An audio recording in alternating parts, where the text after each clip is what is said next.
मित्रों, महाभारत के युद्ध में दानवीर कर्ण सबसे शक्तिशाली योद्धा माने जाते हैं। वह दुर्योधन अर्थात कौरवों की ओर से लड़ रहे थे। दानवीर कर्ण को किस तरह से काबू में रखा जाए, यह भगवान श्री कृष्ण के लिए भी काफी चिंता का विषय हो चला था। लेकिन दोस्तों, दानवीर कर्ण धार्मिक, नैतिक और संयमशील व्यक्ति थे। ये तीनों ही बातों उनके विपरीत पड़ गईं। आखिर कैसे दोस्तों? भगवान श्री कृष्ण यह सारी बातें भली भांति जानते थे कि जब तक कर्ण के पास उसका कवच और कुंडल है, तब तक उसका वध कोई नहीं सकता। ऐसे में दोस्तों, अर्जुन की सुरक्षा की कोई आशा नहीं।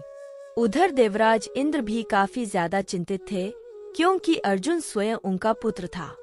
भगवान कृष्ण और देवराज इंद्र दोनों जानते थे कि जब तक कर्ण के पास पैदाइशी कवच और कुंडल हैं, वह युद्ध में अजय रहेगा। देवराज इंद्र एक ब्राह्मण का वेश धर के पहुंच गए कर्ण के द्वार। देवराज भी सभी के साथ लाइन में खड़े हो गए। कर्ण सभी को कुछ न कुछ दान देते जा रहे थे। बाद में जब देवराज इंद्र का नंबर आया तो दानी कर्ण ने पूछा, विप्रवर, आज्ञा कीजिए, किस वस्तु की अभिलाषा लेकर आए हैं? विप्र बने देवराज इंद्र ने कहा, हे महाराज, मैं बहुत दूर से आपकी प्रसिद्धि सुनकर आया हूँ।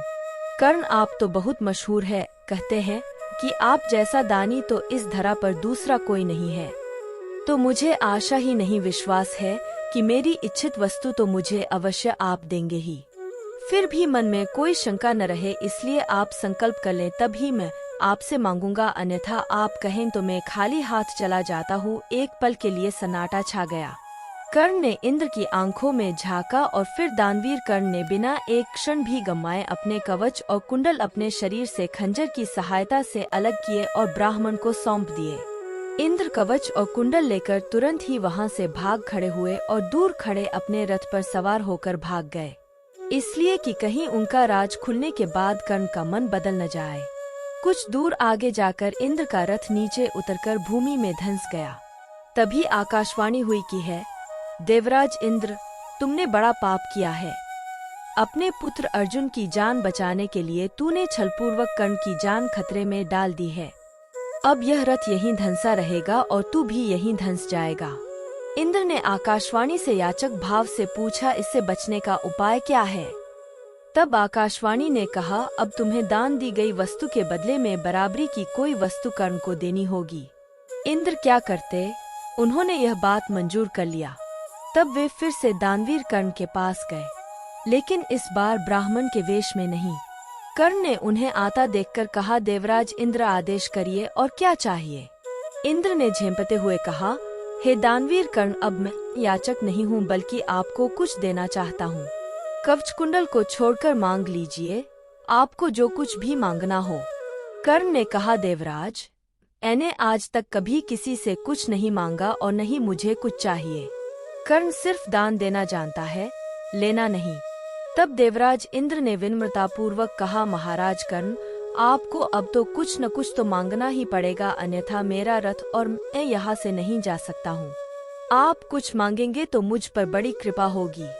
आप जो भी मांगेंगे मैं देने को तैयार हूँ। तभी दानवीर कर्ण ने कहा, देवराज, आप कितना ही प्रयत्न कीजिए, लेकिन मैं सिर्फ दान देना जानता हूँ, लेना नहीं। मैंने जीवन में कभी कोई दान नहीं लिया। तब लाचार होकर इंद्र ने कहा, मैं यह वज्ररूपी शक्ति आपको बदले में देकर जा रहा हूँ। तुम इसको जिसके ऊपर भी चला दोगे, वो बच नहीं पाएगा। भले ही साक्षात काल के ऊपर ही चला देना, लेकिन इसका प्रयोग सिर्फ एक बार ही कर पाओगे। देवराज इंद्र से कर्ण कुछ कहते उसके पहले ही देवराज वह वज्र शक्ति वहां रखकर तुरंत भाग लिए। कर्ण के काफी आवाज देने पर भी वे बिल्कुल रुके नहीं। बाद में कर्ण को उस वज्र शक्ति को अपने पास मजबूरन रखना पड़ा। लेकिन जैसे ही दुर्योधन को यह सब मालूम पड़ा कि कर्ण ने अपने कवच कुंडल दान में दे दिए हैं, तो दुर्योधन तो अपना आपा ही खो बैठे। उसको हस्तिनापुर का राज्य हाथ से जाता लगने लगा। लेकिन जब उसने सुना कि उसके बदले वज्र शक्ति मिल गई है, तो फिर से उसकी जान में जान आई। अब इसे भी कर्ण की गलती नहीं मान सकते, यह उसकी मजबूरी थी। लेकिन उसने यह गलती यह की कि वह इंद्र से कुछ मांग ही लेता। नहीं मांगने की गलती तो गलती ही है। अरे वज्र शक्ति को 3 बार प्रयोग करने की इच्छा ही व्यक्त कर देता। इसे थे दानवीर कर्ण और यही थी इनकी कहानी। वो कितने महान थे इसकी गाथा पुराणों में पूरी तरह से की गई है। उम्मीद करते हैं आप सभी को वीडियो पसंद आया होगा, तो चैनल को सब्सक्राइब करना बिल्कुल भी मत भूलना और साथ ही साथ वीडियो को लाइक भी कर देना।